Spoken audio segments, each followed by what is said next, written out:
కరిగించుట కొరకు గిద్దలూరు ప్రాంతంలో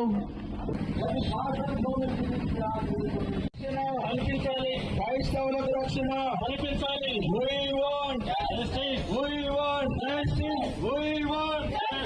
అందరూ కలిసి చెప్పాలి. మహిమ కలుగును గాక. చేరి వచ్చిన ప్రతి ఒక్కరికి ప్రభు యొక్క పరిశుద్ధ నామంలో వందనాలు చెబుతూ, మా క్రైస్తవ సమాజంలో క్రైస్తత్వానికి వ్యతిరేకంగా ఉన్న వారి గుండెల్లో సింహస్వప్నమై ఉండి క్రైస్తవ సమాజం విషయంలో ఆయన పగడాల ప్రవీణ్ పాస్టర్ గారు మంచి ధీరత్వం కలిగిన వాడై పోరాడినటువంటి ఒక ధైర్యశాలి.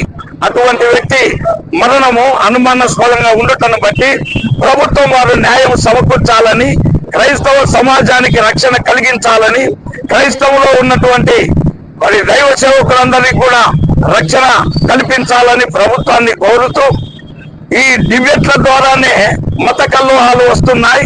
ఆ డిబేట్లు లేకుండా చేయాలని విజ్ఞప్తి చేస్తూ ఈ శాంతియుత ర్యాలీ మేము నిర్వహిస్తున్నాం. అంటే దైవజనులకు, సమాజానికి, అలాగే మీడియా వారికి, పోలీసు డిపార్ట్మెంట్ వారికి మేము ప్రత్యేకంగా వందనాలు చెబుతున్నాం.